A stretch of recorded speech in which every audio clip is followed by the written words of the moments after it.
ASID TV, la chaîne des patriotes. Abonnez-vous. Ousmane, dañuy dem ci processus électoral bi comme léegi yéen jox nañ leen ndam bi waaye yow askan gi d'après résultats yi jot a génn yëpp jox nañ leen seen ndam processus électoral bi ndax jaar na yoon lépp. waaw Mbaye foofu baax na ci trop ñu siy ñëw parce que dafa am ay tolof-tolof yi nga xam ne amoon na depuis ci révision des listes électorales. Man am na ay vidéo yu ma si jotoon def pour rappeler à l'ordre au niveau de la DAF et au niveau des commissariats de police parce qu'en réalité il y avait des gens qui n'avaient pas de pièce d'identité. am na ñi nga xam ne que ñu amoon carte d'identité ñi nga xam ne à ne pas voter wala non inscrits dans le fichier électoral. ñooñu mun nañ dem directement au niveau des mairies ñi nga xam ne commission yi fa la ñu leen installé. mais par contre ñi nga xam ne amuñu woon carte d'identité ñu war a uti carte d'identité dans les commissariats ñooñu dañu amoon problème yu mag a parce que la tâche n'a pas été du tout facile au niveau des commissariats de police ñi nga xam ne man surtout au niveau de l'arrondissement yi nga xam ne def naa ko au niveau de l'arrondissement de Dakar Plateau. commissariat yëpp nga xam ne visité naa ko fa il y avait seulement de problème am na nit ñi nga xam ne sax jotuñu sa voté parce que seen carte d'identité génn jotuñu sa déposé. kon jeunes yu bëri jotuñu voté. jeunes yu bëri jotuñu voté. ñi nga xam ne mosuñu voté ñu bëri. amoon yéene voté ci élection locale. parce que da ngay dem ñu jox la rendez-vous bu nga xam ne bu gudd wala nga dem ñu lay renvoyer donc encore une fois loolu il faut ñu xool taxawaay bu nga xam ne que processus électoral. surtout ci élection législative yi di ñëw. nañu def au niveau des commissariats de police que nit ñi nañu jël nit ñi ñëpp ñu fa ñëw nañu jël mais parfois da ngay ñëw ñu ne la dañuy jël quota la ñuy jël 10 personnes 5 personnes ñu tëj ñeneen ñu renvoyé la. bi suba te fajar te y a des gens ñi nga xam dañuy bàyyi seen liggéey ñëw di taxaw ñi da ngay man dem naa fa j'ai fait l'expérience 5 heures du matin dem naa dans tous les commissariats de l'arrondissement dem naa fa Mbaye. def naa constat boobu noonu. def naa cri de cœur ba sonn. mais yaakaar naa ne kenn dégluwuma ci loolu. mais loolu est-ce que les leaders de Yewwi Askan Wi ñu ngi ciy dox ay jéego. en tout cas maanaam lancé naa appel ci loolu. nañ ci commissariat yi le problème amee pas au niveau des commissions de recensement mais ci commissariat yi le problème di ëppee boo demee commissariat 4e il y a énormément de monde ñu ñëwoon pour uti ay carte d'identité. surtout ak cas ñi nga xamante ne ñooñu seen carte d'identité day génn. waaw ba pare nga nar a demaat encore ci commission bi institution. loolu procédure boobu dafa métti. procédure bu métti la woon. te gudd torop te boo moytuwul sax doo voté ah. ñu bëri voté wuñu sax en réalité. donc côté boobu noonu bu nee processus bi jaar na yoon man dama ne processus bi jaarul yoon beneen bi le fichier électoral bi carte électorale bu nga xam ne fichier bu nga xam ne Sénat yor na ko.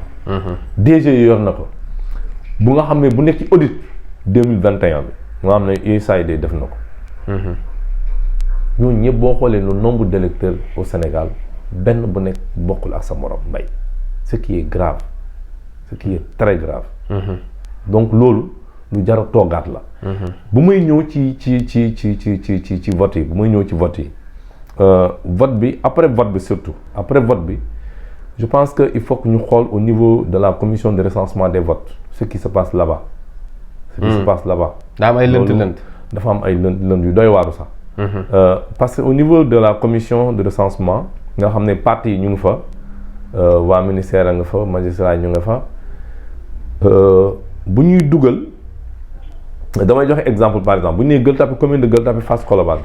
d'ailleurs sax problème yu fay amoon booy ñëw pour recensement vote yi duñ la jox chronogramme te normalement dañ la war a jox chronogramme ne la. dañuy commencer par telle commune bi. ainsi de suite mais duñu def loolu dañuy ñëw à l'improviste comme ça ñu jékki-jékki ñu ne dañuy dem Hann Bel-Air ñu ne tel centre bureau numéro temps rek ñu commencer yow jox ñu la contrôle. jox ñu la benn moyen de contrôle. loolu moom doy na waar de. non doy na waar lu doy waar laa lay wax ni Mbaye. mais loolu yëpp beneen bi loolu day indi ay lënt ay sàcc ay lënt. non lu garaaw la beneen bu gën a garaaw. loolu nga sàcc ci élection dafa yomb. non dafa yomb bu gën a garaaw mooy la commission de recensement des votes seen ordinateur seen fichier bu ñu def ñun def suñu rapport bu nga xam ne Pastef Dakar def na ko nee nañu ko désormais commission de recensement des votes buy dugal résultats yuy am. day def écran géant day projeté vidéo day def vidéo projecteur. pour buy dugal opposition ñu fay nekk di vérifier bu ñu ne par exemple ñu ne Yewwi Askan Wi am na 250 Benno am na 50. ñu gis ni ñuy dugal. mu affiché ci écran bi mu affiché ñëpp gis mais malheureusement doo gis loolu gars yi dañuy dugal te ma des milliers d'électeurs nga di ko dugal loolu neex nga dugal kenn du xam. au finish am na 80% am na fu mu ko teg de. mais au finish boo ñëwee ñu ne la voilà et puis man expérience bu ma def en 2019 ci élection parce que ñun ñoo fa nekkoon Pastef et là je remercie de passage mon frère Abraham Badji nga xam ne il fait un boulot extraordinaire ci Pastef Dakar wàllu élection.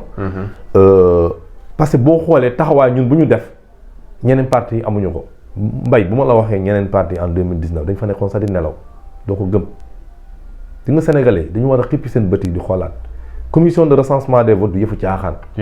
de. mais nit ñi fa la ñuy nekk di nelaw ça je te le dis parti yu fa nekkoon ci élection 2019 dañ doon nelaw. gars yi kay dégg naa lekk sandwich ak naan ndox nelaw. lekk furi rek lañ fa nekkee bii Pastef ak waa commission union européenne ñoo fa nekkoon di xoole commission yenn observateur fii dañ doon nelaw mais loolu c'est pas normal parce que yow tey loo xamante ne day fal doomu aadama ay baat nga koy caaxaanee. non mbay moo tax ma wax révélation bi c'est-à-dire il faut que sénégalais il faut ñu leeral parfois sénégalais ce qui se passe dans la commission de recensement des votes c'est-à-dire du dëgg du yoon respecté wuñu sénégalais yi et puis loolu j'interpelle le ministère de l'intérieur prochainement nañu am vidéo projecteur nañu projeté pour nit ñi xam lu ñu dugal lan la. parce que résultats yi xaaral résultats yi ñuy war a wone. waaw résultat public la donc bu ñuy dugal dafa war a public siégeants yu fa nar a nekk ci représentant parti yu fa nar a nekk waa commission union européenne ak africaine ñëpp dañu war a xool lu ñuy dugal commission lu muy dugal ak lu mu dul dugal. pour mu leer ci bopp ñëpp. loolu dañ ko war a projeté buñ ne école Sakoura Badiane kii am na temps bureau numéro 1 Yewwi Askan Wi am na temps ñu bind ko lépp mu leer ñu enregistré ko ñu xam ne que lii lañ dugal. résultats yi di dem bu au final loolu mooy transparence mais gars yi mosuñu def loolu mbay ba ci bii nii passé defuñu ko siégé wu ma mais écho yu mu am defuñu ko et bii sax pire que ça dañu séparé commune ak ville la donc il y avait 2 siégeants dans chaque parti départemental. te bii nii dañ ko xaaj sax en réalité bii par présidentielle bi man maa yoroon vérification physique bi des PV. Abraham moo yoroon vérification électronique bi ci ordinateur am. mais bii nii il paraît dañ ko xaaj te xaaj boobu noonu mun na indi sax ay problème parce que la personne bu nga xam ne que bu dee dem na ci côté commune yi kii dem ville de Dakar munul en même temps yor vérification physique yor vérification électronique munu ko. kon Macky Sall lu mu ne am naa 80% am na fu mu ko teg. non voilà yooyu la di nga dugal li nga xam ne nit ñi duñ ko xam. dañ ko yëg munoo ci dara. absolument munoo ci dara. mais kon est-ce que jarul Sénégal tey ñu dem ba yegg niveau boo xamante ne élection yi ñu teggi loxo Sénat ñu dindi ko ci seen loxo ak ministre de l'intérieur ak ñi nga xamante ne dañ koo yor bokk ci ay parti état bi yor leen ba ci ki nga xam ne muy Macky Sall njiitum réew bi ñu teggi lépp créer benn chambre boo xam ne ñooy gérer lu jëm ci lim élection mu am transparence ba nga xamante ne du am sorxo du am dara daal ñu teg benn chambre boo xam ne mooy gérer élection Sénégal normalement ministre de l'intérieur teggi loxoom lépp parce que ministre de l'intérieur lu mu faay ci élection bëri na. man foofu je pense foofu mooy bataille bi nag bu nga xam ne nag moom moo ci des. xam nga ñoom ñu ngi xëy ne am nañu ay 80%. bataille bu ñu war a def opposition actuellement mooy Macky Sall ak waayam boobu. ministère de l'intérieur. waratuñu gérer élection yi. Ablaye defoon na ko waratuñu gérer loolu man yaakaar naa opposition bi et là j'appelle tous les leaders. par rapport à ça bu ñu nangooti élection législative lay njëkkee bu ñu nangooti ministre de l'intérieur organiser élection bi bu ñu ko nangu nañu ut une personnalité indépendante. nañu jël keneen ku bokkul lenn. ba Sénat mën na continuer.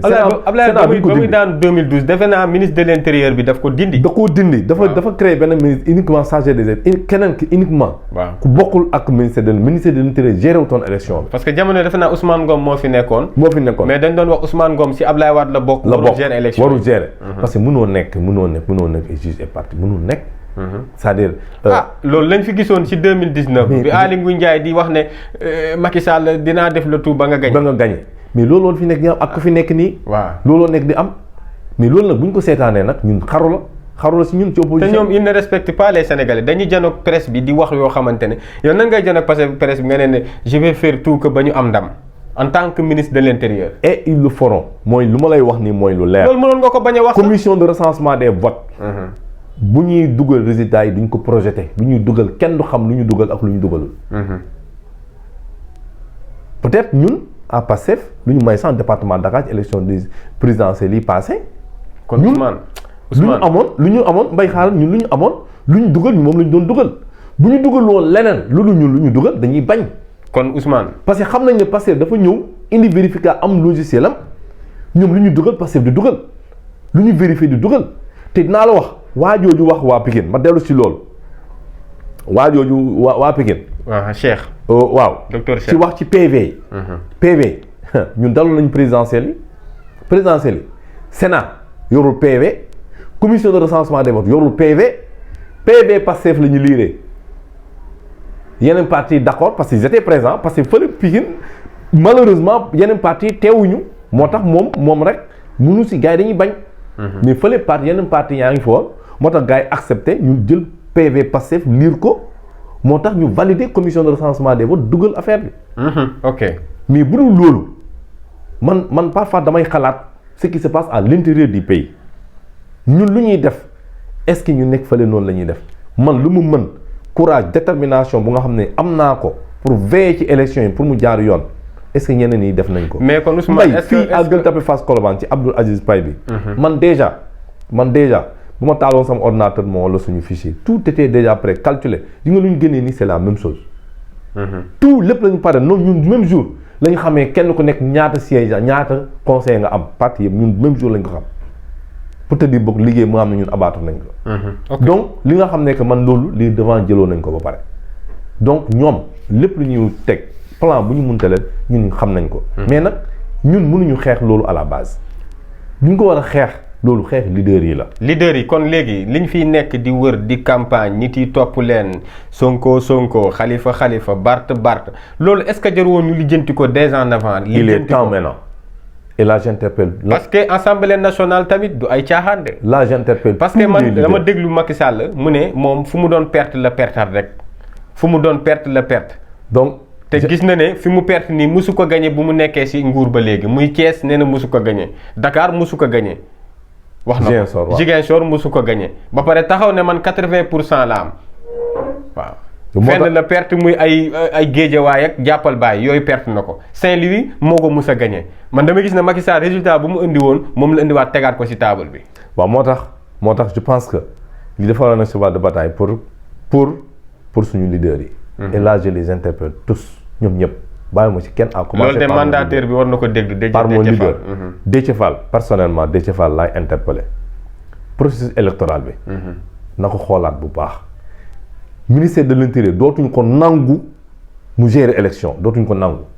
commission de recensement des votes il faut que ñu teg lu leer nañ naka la ñuy dugalee seen résultat nañuy def ay vidéo projecteur bu ñuy dugal nit ñi xam lu ñuy dugal lan la. loolu il faut que mu leer ci askan bi parce que mënuñu ne transparence la alors que ñoom lu ñuy dugal transparent bu paree ñu ñëw taxaw ñu génne résultat yi moo am diwkaay signé ñun xëy na Dakar. loolu kay lu ne xaj na si lu ne xaj na si. lu ne xaj na si. ils sont capables de tout. moo tax vraiment loolu mbay leader yi war nañ ci am taxawaay bu bees parce que élection yi ñu jëm du caaxaan législative yi du caaxaan ñoom ñu ngi campagne ne gagné nañ nii pourcentage bii nii ak nii la ñu am dañu war a xool suñu taxawaay. bu baax a baax ngir génne vraiment sénégalais ci problème ñuy nekkee nii parce que vraiment les sénégalais en ont besoin. te ñoom ils disent que am nañu kii %, mais ban pourcentage la ñu am. ñaata 14 départements yi nga xam ne validé wuñu suñuy liste loolu dafa rusulu quoi. yéen am na 14 départements yoo xam ne ils ont rejeté les listes FAP waaw. rejeté loolu ba pare nga yow en tant que ministère de l'intérieur tu interjettes appel au préfet au sous-préfet pour ne leen nañu non loolu dafa ñaaw quoi dans un pays. et là ils disent que y a la démocratie y a la transparence donc may wax ne que ni leader yi Déthié Fall personnellement nañu bañ nañu xeex ba wàllu élection nañ ko génnee ministère de l'intérieur teg ko ci une personnalité indépendante. man daal loolu laa amoon lu may wax ci processus électoral boobu noonu Mbaye. jërëjëf vraiment maa leen di remercier. jërëjëf ñu dalal mbégte bi ñu dalal la yow moom ASID TV moom daanaka miin nañ sa kanam ndaxte li ngay wax am na solo lool ñu lay sant di la gërëm ci sa disponibilité. Ousmane Fall doon coordonnateur Fass Pastef Gueule Tapée Fass Colobane yow moom ku baax nga macha allah saay su nekk dañ lay déglu say kàddu lu am solo la moo tax dañuy bëgg. di la jël interview di waxtaan ak yow ci lu bëri ci actualité parce que ku la dégg rek xam ne njëriñ képp ngay wax di la sant di la gërëm di sàkku sa dernier mot. voilà Mbaye vraiment di encore une fois di la remercier yow mi vraiment taxawaay bi la chaîne des patriotes taxaw na man vraiment seen taxawaay dafa rafet ñi nga xam ne que yéen utu leen ci dara lu dul information bu jub lu dëgg pour population bi yéen loolu moo leen tax a jóg. man loolu moom jaral na ma jaral ma lu nekk. moo tax vraiment liggéey ak waa ASID TV man vraiment que et puis seen auditeurs yi ñu nekk ça au niveau de l'international mooy diaspora. ñu ngi koy suivre chaîne boo xam ne dañ koy suivre bu baax. ñoom Dabakh waaw ñoom Dabakh plateau bi vraiment. waaw vraiment maa leen di remercier bu baax Dabakh Khalifa ak Gabriel. waaw ñu ngi yéen ñëpp maa leen di nuyu bu baax a baax a baax. ñoom chaque jour ñu ngi def plateau waaw chaque jour maa leen di suivre. c'est vrai que chaque jour maa leen di suivre dama leen di suivre c'est vrai que parfois damay suivre tuuti mais parfois bu may dem di tëdd nag laay gën a di xool li ngeen di wax. et vraiment yee ngeen sénégalais ci lu bëri. man di jaajëfal ci loolu. di jaajëfal vraiment seen auditeurs yi. ASID TV, la chaîne des patriotes. Abonnez-vous.